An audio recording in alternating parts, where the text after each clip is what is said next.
সূরা কাউসারের তাফসীর ভালো করে পড়লে এটা ইলমে তাসাবের মানুষরা সব সময় তো জাকাতে দেওয়ার জন্য প্রস্তুতি তৈরি হলো সুবহানাল্লাহ। এটা আহলে সুন্নাত ওয়াল জামাতের মানুষরা এগুলো লক্ষ্য করে যে আমরা নামাজের সাথে সাথে যাকাত আদায় করি, যাকাত প্রদান করি। সেই জন্য যেখানে আহলে সুন্নাত ওয়াল জামাতের মেহমান যে গোটা এলাকা যেখানে দেখবেন শুধু ইসলামী এর মতো চলে, তাদের সমাজে আলাদা, শুধুমাত্র শান্তির শুরু আছে, শেষ নাই। আর আমাদের ভিতরে হিংসার শেষ নাই।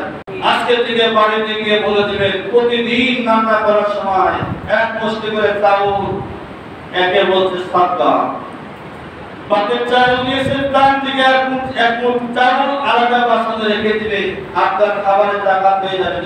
সুবহানাল্লাহ। আল্লাহ তো বলেছেন নামাজের সাথে সাথে জাকাত দাও। ও যাকাত শুধু বছরে একবার, যাকাত শুধু বছরে একবার কথা বলছে না। সূরা কাউসারের তাফসীর ভালো করে পড়লে এটা ইলমে তাসাবের মানুষরা সব সময় তো যাকাতে দেওয়ার জন্য প্রস্তুতি তৈরি হলো সুবহানাল্লাহ। এটা আহলে সুন্নাত ওয়াল জামাতের মানুষরা এগুলো লক্ষ্য করে যে আমরা নামাজের সাথে সাথে যাকাত আদায় করি, যাকাত প্রদান করি। সেই জন্য যেখানে আহলে সুন্নাত ওয়াল জামাতের মেহমান যে গোটা এলাকা যেখানে দেখবেন শুধু ইসলামী এর মতো চলে, তাদের সমাজে আলাদা, শুধুমাত্র শান্তির শুরু আছে, শেষ নাই। আর আমাদের ভিতরে হিংসার শেষ নাই। কারণ শুধু জামাত করি, আমরা তো যাকাত দেই না। যাকাত শুধু বছরে একবার দেই, বছরে একবার না, যাকাত প্রতিদিন দিতে হবে। যেমন প্রতিদিন নামাজ, প্রতিদিনের যাকাত। বলো দাদি আছেন তো? ও মা বোনেরা শুনে রাখেন, প্রতিদিনের খাবার, প্রতিদিনের যাকাত। এটা আপনার খাবারের যাকাত, আপনার অর্থের যাকাত ওর ভিতরে আছে, ওর ভিতরে আছে। আর দেহের যাকাত হলো বছরে একবার, সেটা মায়ের রোজা রাখলে দেহের যাকাতটা হয়ে যায়। জোরে বলুন না সুবহানাল্লাহ। হুজুর এটা কি করলে কি হবে? আমি দেখতে চাই এক মাসের ভিতরে কোন মাটা প্রতিদিন 3 সন্তান রান্নার সময় এক মুষ্টি করে চাউল রেখে রেখে কতগুলো চাউল জমাইছে, এই খবরটা যেন মসজিদে চলে আসে। প্রতিদিন রান্না করার সময় আমরা এক মুষ্টি করে যাকাত রেখেছি, এক মুষ্টি করে খাবার রেখে দিয়েছি। এটা স্বামীর হক না, এটা কারোর হক না। সবার খাবারের ভিতর থেকে রেখে গেছেন, ওই খাবারের ভিতরে বরকত দিবে কে? বলো না, বলো খাবারের ভিতর বরকত দিবে কে? আল্লাহ। বরকত দেওয়ার মানে কে? আল্লাহ। কে দেওয়ার মানে কে? কিন্তু বরকত দেয় না আমার আপনার দোষের কারণে আমরা পণ্ডিত হয়ে গেছি। ইসলাম চলার কথা বলতে যেভাবে, সেভাবে আমরা ইসলাম চালাইতেছি না। এই জন্য হিংসা শেষ হয় না। তবে দয়া করে আল্লাহ পাক রব্বুল আলামিন মাকে কত ভালোবাসেন, মা জানতে কি জানেন?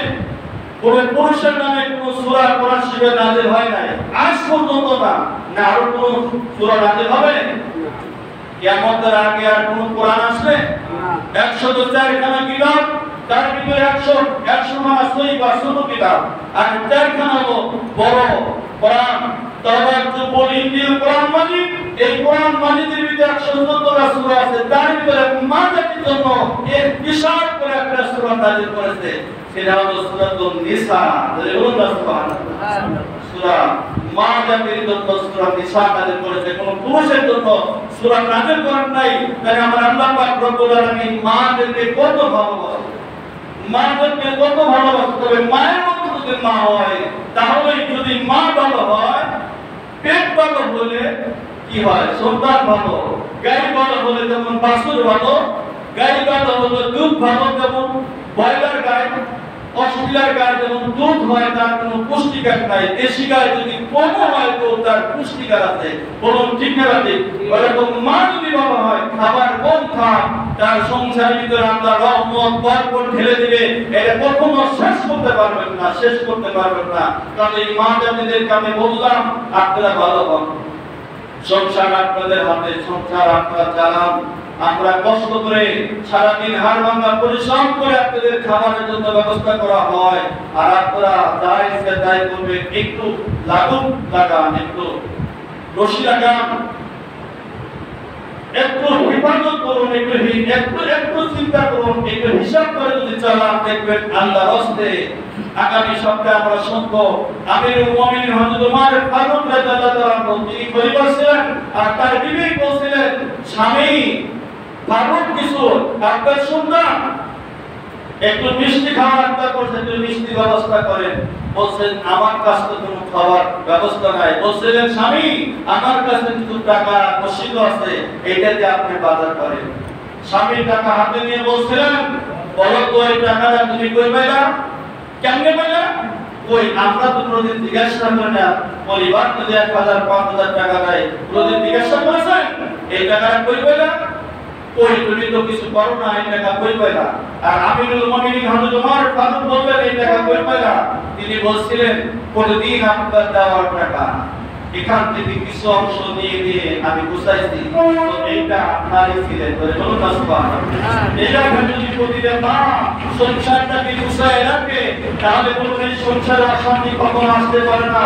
অবশ্যই আল্লাহ পাক আমি আমার সমস্ত মা বোনেদেরকে ইসলামের পূর্ণের ভিতরে রেখেই যেন জীবনটা পরিচালনা করার তৌফিক দান করে সকল আমিন।